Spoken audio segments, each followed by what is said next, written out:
நிலா வந்து ஃபோன கட் பண்ண பிறகு இவன் திரும்ப திரும்ப அவளுக்கு கால் பண்ணிக்கிட்டே இருப்பான். இவ அவ பாட்டுக்கு ஃபோன ஓரமா வச்சுட்டு தூங்கிருவா. தூங்குற நேரத்துலயும் அவன் விடிய விடிய வந்து அவளுக்கு கால் பண்ணிக்கிட்டே இருப்பான். கடைசில பார்த்தா விடிஞ்சிரும். அவனுக்கு கால் பண்ணி பார்த்து ஃபோனே வந்து சார்ஜ் இல்லாம போயிரும்.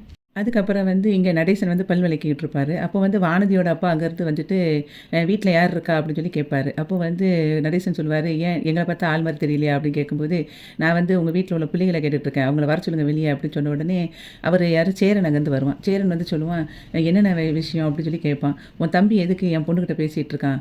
உங்க பொண்ணுகிட்ட வந்து மெக்கானிக் கடையில என் பிள்ளைகிட்ட வந்து பேசிக்கிட்டு இருக்கான் உட்காந்து.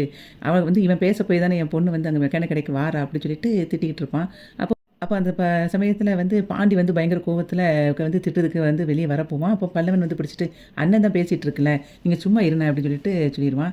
வானதியோட அப்பா வந்து சொல்லுவாரு, "உன் தம்பிய வந்து என் பொண்ணுகிட்ட பேசக்கூடாதுன்னு சொல்லி சொல்லு. வந்து உன் கடையில அவன் பேச போய் தான் வந்து இவன் வந்து மெக்கானிக் கடையில வந்து உட்காந்துருக்கான்" அப்படின்னு சொல்லி திட்டிக்கிட்டு இருப்பான். அப்போ வந்து சேரன் சொல்லுவான், "என் தம்பி வந்து உங்க வீட்டுக்கு வந்தானா? அல்லது காலேஜுக்கு போம்போது ஏதாவது பேசினானா? அப்படிலாம் இல்ல" அப்படின்னு சொல்லிட்டு சொல்லுவாரு வானதியோட அப்பா. அப்போ அவன் சொல்லுவான், "அப்ப நான் என்னன்னு என் தம்பிய கண்டிக்கிறது?" அப்படின்னு சொல்லி கேட்பான். அப்போ "உன் தம்பி பேச போய் தானே என் பொண்ணு வந்து மெக்கானிக் கடையில வந்து உட்காந்துருக்கா. அந்த இடத்துல வச்சு பேச தானே செய்றான்" அப்படின்னு சொல்லும்போது, இவன் சொல்லுவான், "கடைக்கு வந்தா கண்டிப்பா பேச தானே செய்வான். அதுவும் ஒரு பொண்ணு வந்து இருக்கும்போது எப்படி பேசாம இருக்க முடியும்? அந்த அளவுக்கு என் தம்பிகள வந்து நான் வளர்க்கல" அப்படின்னு சொல்லி சொல்லிட்டு இருப்பான் சேரன்.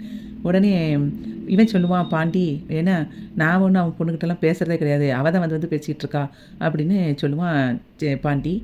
அதுக்கப்புறம் வந்து நடேசன் சொல்லுவாரு, "உன் பொண்ணுகிட்ட போய் சொல்லு. வந்து இங்க வந்து தேவையில்லாம சொல்லிக்கிட்டு இருக்காத" அப்படின்னு சொல்லிட்டு திட்டிக்கிட்டு இருப்பாரு. பாண்டி வந்து நான்லாம் அவகிட்டலாம் பேசுறது கிடையாதுன்னு சொன்னத கேட்டுட்டு, சேரன் சொல்லுவான், "பார்த்தீங்களா என் தம்பி வந்து உங்க பொண்ணுட்டலாம் பேசல.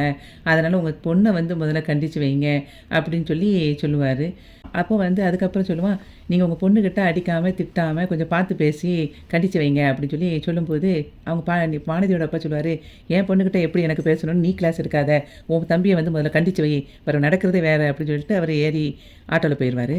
அப்போ போம்போது நடேசன் சொல்லுவாரு, "ஏய் உன் பொண்ண முதல்ல கண்டிச்சு வைடா. வந்துட்டு மியூசிக்கும் எதுக்கும் சம்மந்தம் இருக்கான் பாரு, பெண்ண" அப்படின்னு சொல்லிட்டு திட்டிட்டு உட்காந்துருப்பான்.